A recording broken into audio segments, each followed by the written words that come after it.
All right, let's do it. Hello, everyone. We're going to get started. Good morning or good evening or afternoon, wherever you are in the world. My name's Lucy. I am the design and research lead at Dovetail. If you haven't heard of Dovetail, we're a research analysis and repository tool. We're based in Sydney, Australia, so it's quite early in the morning for us today. But we're so happy to be here. And with me today, I have Mila, who is the Senior Director of Research at Houghton Mifflin Harcourt. It's always a little bit of a mouthful for me. And her role there, she primarily researches children, particularly usability testing. And today we're going to talk about how Mila has adapted and evolved her research practice to work with children from her experience. And Mila and I have been talking about this topic for a number of weeks now, and I don't work with children personally. It's not much of a market for children using research analysis tools yet. But I've found that this really interesting to hear Mila's experience, and I've taken away a lot of what she has learnt from working with children and adapted that to my practice working with adults. So I hope that there will be something to take away whether you're working with children or not. So before we jump into it, I just wanted to go over a few little housekeeping things. Mila's going to give a short presentation telling us more about her role and her work. But then after that, we're going to have time for a bit of a fireside chat and some Q&A. So if you have questions during her presentation or as we're talking, please leave them in the chat in Zoom and I will read those out. And no doubt we won't have time to answer every question, but we have a Slack channel in the Advancing Research Slack that we will post a link to in the chat, and Mila and I will go over there after this, and we're more than happy to continue the conversation. So without further ado, Mila, I will hand over to you. Thank you. And thank you for the introduction, Lucy. As you said, I am a researcher. I also work in product development, and I'm focused on the most pressing issues impacting learners today. And when I say learners, I mean learners of all ages, not just kids. So I talk to lots of teachers and administrators, and that's just part of my day-to-day world. My work has informed about 90% of the products used in 90% of the schools in the US. And I don't take this magnitude of influence lightly and understand that it comes with great social responsibility. I want to do right by our users, and I want to help develop purposeful and empathetic researchers. And that's part of the reason I love to do talks like this and share what I've learned with all of you. So through my work, I've had the privilege of visiting classrooms, cafeterias, and camps all across the country. Here's just one photo from one of them. And on my journey, I even had a cameo in a kids TV show, but that's a story for another time. Prior to my work at, we can just call it HMH because it's easier to say, I worked at the New York City Department of Education, and I also conducted school-based research studies at a university that focused on neuroscience and education. And that was where I really first got my feet wet, even developing research methodologies. So I realized that it wasn't something that was totally abstract, that was like made by a person you had never actually met in your life, but something that you could actively participate in. And it made me a lot more kind of confident and nimble in what I could do working on user research with kids and with adults. So why are we doing user research with kids? There's lots of great reasons. The first and probably the most important one is that kids are not little adults. You can't just take something that you made for an adult, simplify the text for their ability level, slap on a few like cute little bunnies and say, this is for kids now. They're undergoing big changes and milestones throughout their development. And that's something you really have to adjust to. Even the same child, when you visit them a year later, is kind of like on a completely different wavelength than they were the year before. Like adults, they also offer unique perspectives. So we have to take those into considerations. And they may already be using their products if they're over 13, maybe not Dovetail, but they will potentially be your future users, even if they aren't now. So it's really great to, learn about the trends that they're interested in, what they think is important, and, just get their perspective on things. And lastly, it's probably some of the most fun work you'll get to do. And you'll get to see some little snippets of my visits from classrooms. And I think you'll kind of hopefully agree that it just looks like a lot of fun. So there's lots of fun things about user research with kids, but there's also a ton of challenges. Recruitment is a lot harder. You're not actually recruiting kids, you're recruiting adults, and they're a proxy for the child. So because of that, you have to get buy-in from adults. And sometimes it could even be things like a school you partner with or community organization, but you always have to check with their parents or guardians. And on that note, partnering with a school camp or a community organization, an after-school program, can actually be a really good strategy when you're trying to do research with kids. It's going to potentially give you a much larger sample size. And if you're working with a partner that you have a good relationship with, they can tell you a lot about the kids. They can kind of help guide you in terms of tips and tricks that they've learned over the years when dealing with different age groups, and are just going to be a huge advocate for you in the process. Informed consent is huge with this group, right? And you need to make sure that the kids and the guardians understand what's going to happen in the sessions. You're also potentially going to be asked to do background checks and get fingerprinted. So absolutely make sure you build in some extra time than you normally would into your study design, because those things take a little while to clear. So you may not be able to start next week. So definitely build in some buffer time there. Your scripts and activities and incentives need to be tailored for age appropriateness, and we'll talk a little bit more about that when we look at 2 different age groups. And there's quite a few ethical considerations and power dynamics that come into play with this age group. So again, you're going to need to make sure that you're super sensitive and mindful of, who you're dealing with, and especially when they're really young.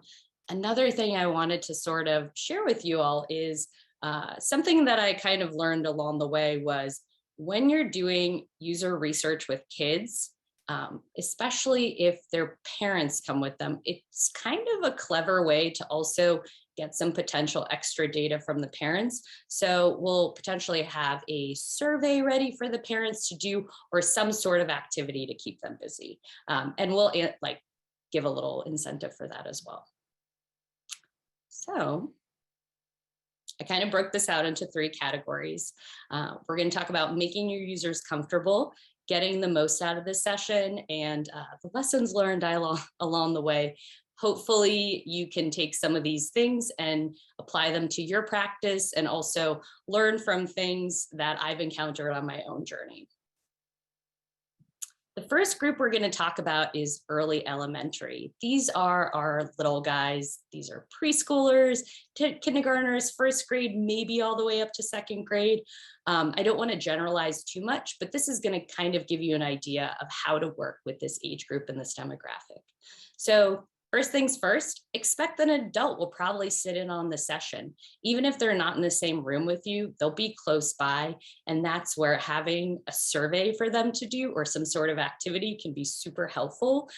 They may want to get involved. They may want to help interpret what the child is saying. And that can be potentially not super helpful during the session. So giving them something to do and telling them that they're a big part of the research is super important as well. And maybe a little tip you can take away from this.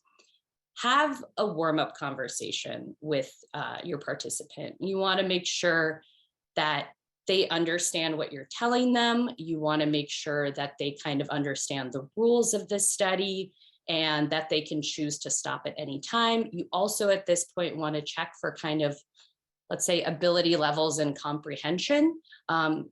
Little kids, especially when they're super young and going into preschool or kindergarten, they all have very different ability levels when they first go to school for the first time. So it's nice to kind of feel out where they are and really check for understanding. If a child has moved from one room to another, encourage them to bring something they like. I have a few examples here. We got some like little plushies. Maybe it's a pencil case that they really like, or anything that's just going to help them feel more comfortable. You're going to want to give them a preview of all the things you're going to do. So, say first we're going to have a chat. Then I'm going to, ask you to do an activity. Maybe after that, I'll ask you to kind of like do something on a computer, but let them know what's coming up next. And as I mentioned before, really make sure they understand they can choose not to answer or stop a session at any time. This is just so important. It might even make sense for you to say, hey, and if you don't want to do this session, or if you need a little break, what are you going to tell me so I know that it's time to stop? So not just saying like, do you understand what I said? Like, do you understand you can stop at any time? But even asking them a question back to really check for that understanding.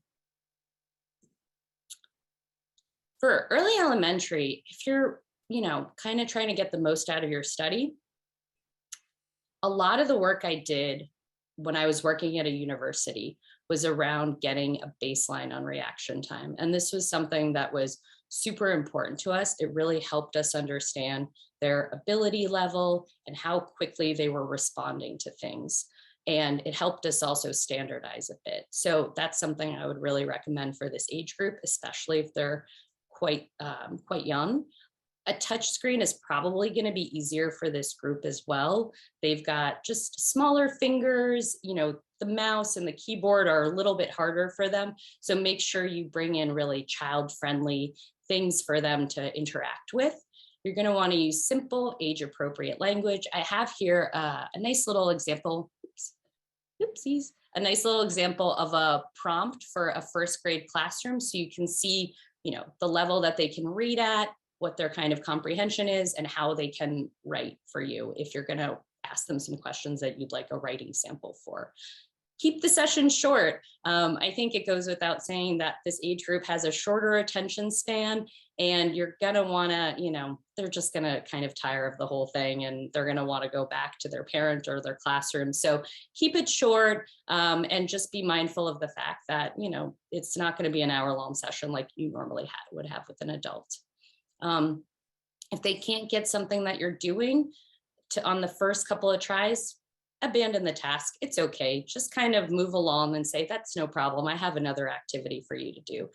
And lastly, you are more than welcome to break out some craft supplies. You can, and I highly recommend breaking up the session into different activities. So make sure if it's just don't just have maybe a conversation, also have them draw something for you or have another way for them to express themselves and tell you a little bit more about what their interests are or what they like and don't like. These are some of my lessons learned. Your participant may need a potty break, and I would definitely always check first because it takes up a lot of time in a session if it happens in the middle of it and you didn't check. And like I said, they're only about 30-minute sessions max. So it's really good to get a lot of those things out up front. If they get stuck or frustrated, you can encourage them to get up and move around and take a little break. It's not a problem. Don't rush them and just say, yeah, you're free to get up. You're free to kind of like do a little spin. One thing that I did when I was working with specific classrooms and schools and teachers who had a lot of kids in a study is I would ask them if they had like some song with some movement that they were working on at the time or the kids really liked. And I would learn that as well. And I would say like, do you want to do that song together real quick and take a little break? So you have some kids here, some first graders running around, and also speak slower than you normally would. This is something that's hard for people who are fast talkers like me. But yeah, definitely slow your pace down. Don't ask too many kind of like follow-up questions, and make sure that, you kind of are pretty simple in your words, you're slow in your speech, and you can see that they are really processing what you're saying. So let's move on to another really fun bunch, the middle schoolers. This is totally different experience, also really fun, but they have their own challenges. So in the beginning of a session, I would really take the time to make sure they understand the flow of the session, encourage them to ask questions. I've had kids in this group who are just so curious about what we're working on and so curious about how we're going to use their information and so curious about a million things. So definitely take the time to answer their questions and make them feel comfortable. These participants may also become a little timid or self-critical during a session. I wouldn't be surprised if you have a child get kind of emotional, especially if there's something that they feel like they can't do. As much as we tell them this is not a test of your abilities, it still feels like a test of your abilities. So definitely take the time to kind of be aware and check in on them and make sure that, they're still having a good time and they still want to keep talking to you or doing whatever activities you have for them. I would say it's especially challenging for me working at a company that is literally making tests of their abilities and working on assessments and classroom tools. So that is like doubly hard to say, I promise you, this isn't a test. We're just trying to figure out what, kids like you like about this design wise. So even try to separate the actual assessment piece from what you want to show them. And here we have a group of middle schoolers who came to visit us and tried out a little prototype of some things we had in development. So middle schoolers getting the most out of these sessions, the sessions can be longer. They can be up to an hour. These users can also handle usability tests. They can do surveys. They can give you like pretty good written responses. So as long as you're not giving them something that feels a little bit beyond their comprehension level, which is already quite high, you should be in a good spot with them. You're still going to want to switch up activities during like a 1 hour session. They'll get bored pretty easily and they'll just kind of check out if it's just a little too long and dry. Here's a really fun example of some outputs we had from a session with middle schoolers. We asked them, if you had 1 hour to do anything, what would it be? And we have some really nice answers. We have this child who told us, I'd love to be with my family, play video games, sleep. I feel like we could all use an extra hour. And then my favorite, of course, right here, being a nuisance. So definitely lots of interesting responses, pretty earnest group, and they'll really tell you how they feel. And then in terms of lessons learned with the middle schoolers, I would say one-on-one works really well with this group. We've tried to do, I'd say I'd call it like maybe a focus group. But when we have like a camp or a classroom or something, and we want to get like feedback from a large group, we'll try to do it in a group setting. But this can go off the rails. We've really had kids, we had one kid say something that they thought was really funny, and then everyone said something really funny, and it just would go off the rails, and our characters are getting roasted. So, I would say if you want to have like a deeper conversation with this age group, one-on-one works really well, and you'll get a lot out of it. Don't be surprised if you start getting short responses with no further elaboration. If this happens, you can encourage them to write down their ideas, maybe before they tell you, maybe give them a little activity sheet to do. And finally, as I said, this group has a lot of questions potentially. So don't be surprised if they ask you about a testing protocol or ask you about a release form or like, what are you going to do with my information? And these are all great questions to ask. I hope more people we're doing testing with ask those questions. But it's just funny because I didn't necessarily expect this group to be so curious about release forms. Here we have a really fun character backstory that one of our students created in a study. And this is DJ Danny. He has a double helix gold chain. I don't know if you can all see this, but it's pretty cool. And this was part of a design activity we did with students. We said, help us come up with a new character for this program and tell us a little bit about their backstory, what's their tagline. And this is DJ Danny. He lives on planet Stoma and is the biggest up and coming DJ on the planet. He has an obsession with sticking up his rainbow hair with crazy amounts of hair gel and is quite famous for it. One of his favorite hobbies is rollerblading, and that's where he gets most of his song ideas. So that just kind of gives you an idea of their creativity and their writing ability. But I think it also goes back to the point that they have their own unique perspectives, and that's not something I could have come up with as an adult. So again, definitely work with kids. They're super fun. But we can also take some of these, things we've learned testing with kids, and these are ways I sort of apply them to all of the user research I do, even with adults. So first and foremost, I would try and take a baseline of who you're working with. Maybe that's like a little conversation in the beginning, sort of check if people understand what you're trying to, what you're asking of them, and also reaction time, get a baseline on that, especially if you're doing something like a usability test. You also want to give adults the opportunity to respond in different ways. So not everyone feels super comfortable responding right on the spot when you ask them a question. So maybe get them to write their ideas down, or ask them if there's just a way they're more comfortable in giving you feedback. We have this really good quote from one of our 5th grade teachers who said, "I know without a doubt that we do not give teachers the same grace, understanding, and opportunities to ingest information in the way that we give students." And that's something that I think about quite a bit, and I take with me into the studies that I do, and I make sure that no one feels uncomfortable, and we give them the time and opportunity to ingest the information we're trying to, convey to them. I think even with teachers or adults or any kind of users you're working with, you always have to acknowledge the power dynamics. People feel, it's not a totally natural scenario that we have going into a usability test or any kind of research. We know a lot more about what's going to happen than they do.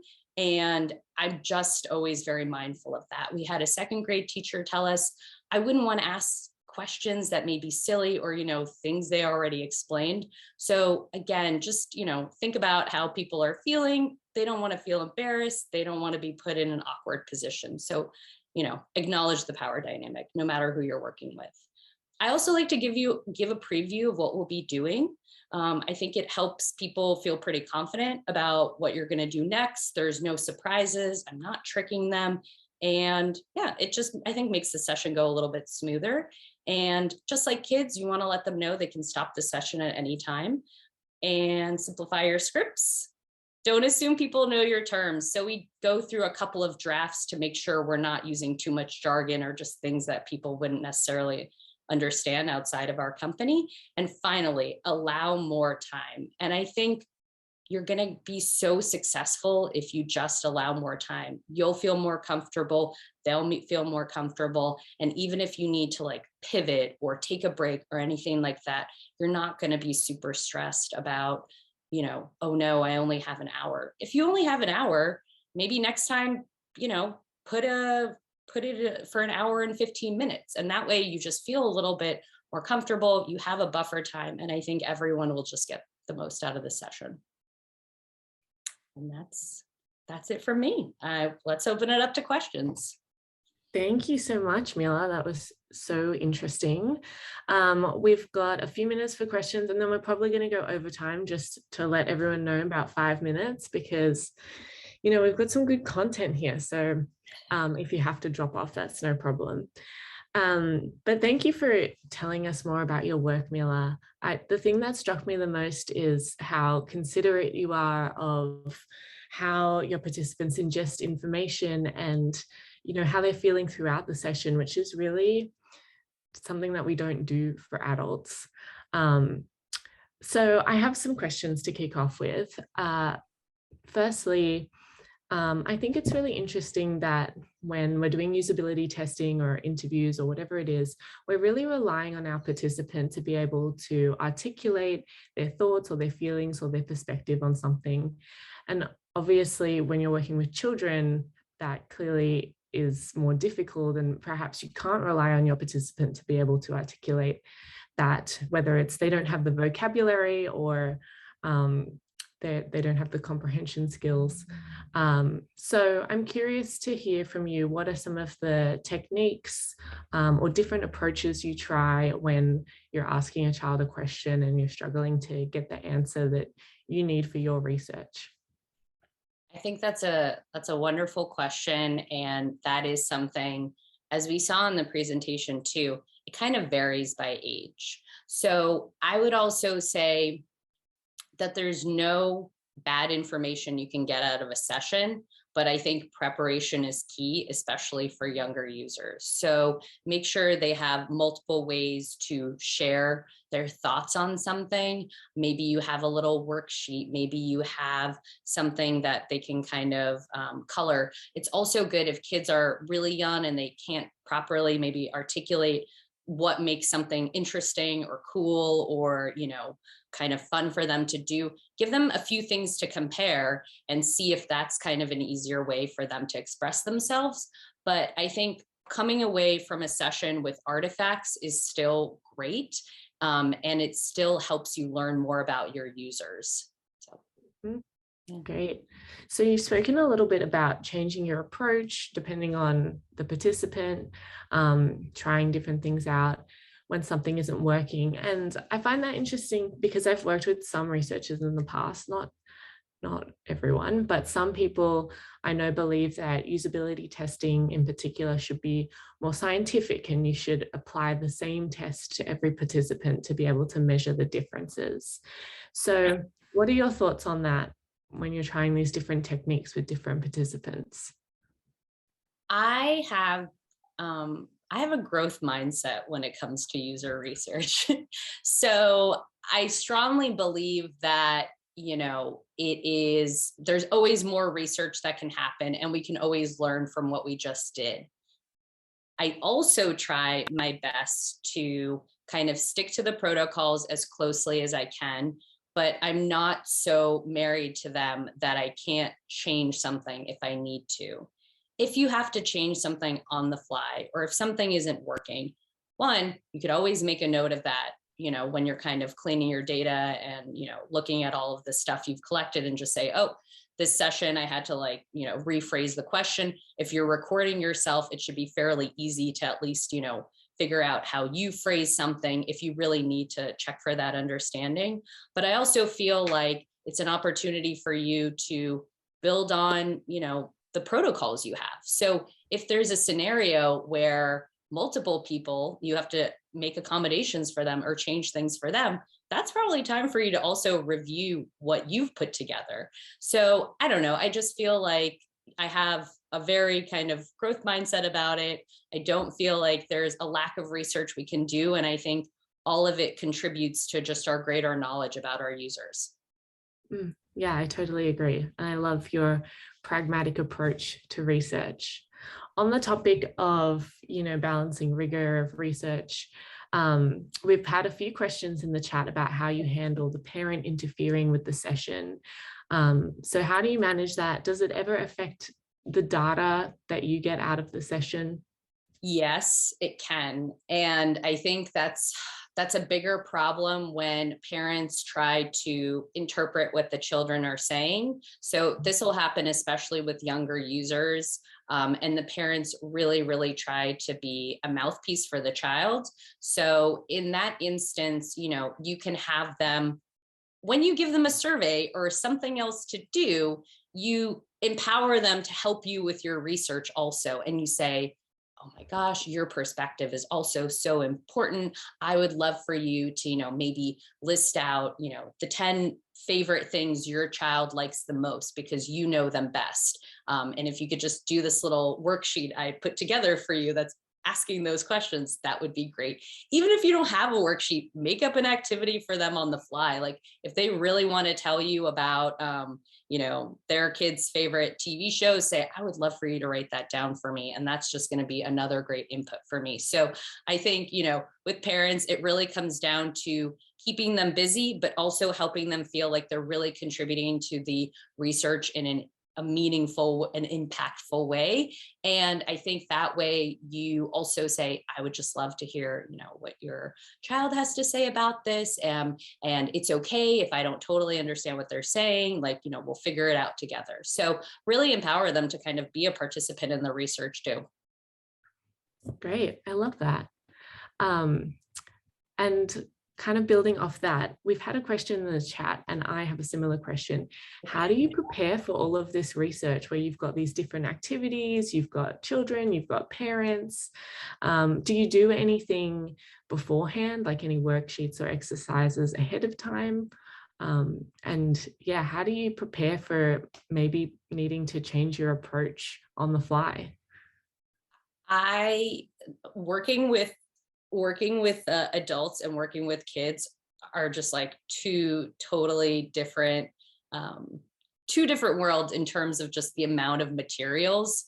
You have to bring so much stuff into the sessions. There's so much additional prep work you need to do. And I don't want to discourage anyone from, being excited about this work just by the amount of stuff and preparation and, all the little kind of like bits and pieces you have to bring into the sessions, but it's just gonna be a lot more stuff and it's gonna be a lot more prep work. And that's just the reality of the situation. In terms of trying it out, I do think that's also why you have to have a bit of a more nimble approach, because you might have something that is, it should be for a second grade level, but then you go and all the second graders you talk to can't do it, or it's too easy for them. So then you say, all right, let me go back, let me update this, sort of scale it up or down based on the population we're working with. And, it's like their development changes really fast. So you have to make sure that there's kind of activities prepared for any kind of scenario. Sometimes we'll also have scripts or worksheets or things like that that are maybe a grade above and below, just in case. So there's definitely more preparation, there's definitely more materials. And, back when I was doing research with the university, we would carry just suitcases with us on the subway, which is crazy to think about now, but just it's not, it's not a little tote with a laptop. It is just a mountain of stuff. Yeah, Mila and I talked about the amount of stuff you have to bring to your testing versus I'll usually bring either a laptop or a mobile. Yeah. It's very lightweight. I have tons of questions that we could go through. We're already over time, so I might finish with one last one and then we can take it to the Slack channel. Yeah, that'd be great. So we've had a couple of questions in the chat about have you ever done research with kids whose maybe first language wasn't English, or have you ever noticed any cultural challenges in your research? For example, maybe a child doesn't feel as comfortable saying no to an adult, any cultural influences there? Yeah, so for the first one, I have actually worked with English language learners, and we did a whole study on this. And there's definitely cultural differences you need to be mindful of. I think in that scenario too, I probably, if it wasn't a language I could speak, I probably wouldn't be the one doing the research. So in those types of studies, we would probably just hire additional researchers who speak the language and make sure there's more of a match there, because we don't want to add additional complexity to a situation that is already very confusing and complex for a child. So you definitely want a match, and you definitely want to have someone there who kind of can speak, the language of the child and make them feel comfortable in that way. And that also goes hand in hand with just the informed consent piece. A child can't consent to something if it's not even in their language. But it is really interesting, and it's fun research to do with kind of either emerging readers or, kids who are really young. I had one teacher actually say to me, she was a preschool teacher. I remember asking her when we were recruiting for the study with English language learners, I said, oh, can you tell me which, which kids are English language learners in your class? We'd love to talk to them. And she said, Mila, they're 4, they're all English language learners. So to me, that just was it was also a very eye-opening thing. It's, again, still something I think about to this day. And In terms of like the cultural difference, in terms of having a child make sure they can understand no, I think that comes down to talking to their teachers about it. If you work with a community-based organization or camp or a school, they'll usually give you an idea if a child is going to have a hard time responding, or if a child is going to be a little bit more timid or shy, and that, you know, can kind of get them into a tricky situation where they're going to feel uncomfortable. So definitely working with the places you're partnering with is huge. And getting that buy-in from the people you're working with there. Also, if the parents there, you know, you can kind of ask ahead of time and say like, hey, like, you know, they can stop the session at any time. Like, do they understand that? Can you help them understand that they can leave at any time? So, yeah. Great. Well, thank you so much, Mila. We might wrap up there, although we have had a question in the chat about how you do your research synthesis and how you share with your stakeholders. And I know you have lots of great insight on that, but it is a bigger question. So we might take that to the Slack channel straight after this. So feel free to join us there. Maybe Renee, you can share a link to the Slack channel in the chat again. But thank you so much for sharing your work with us, Mila. This has been so interesting. I hope that everyone else has found it interesting too.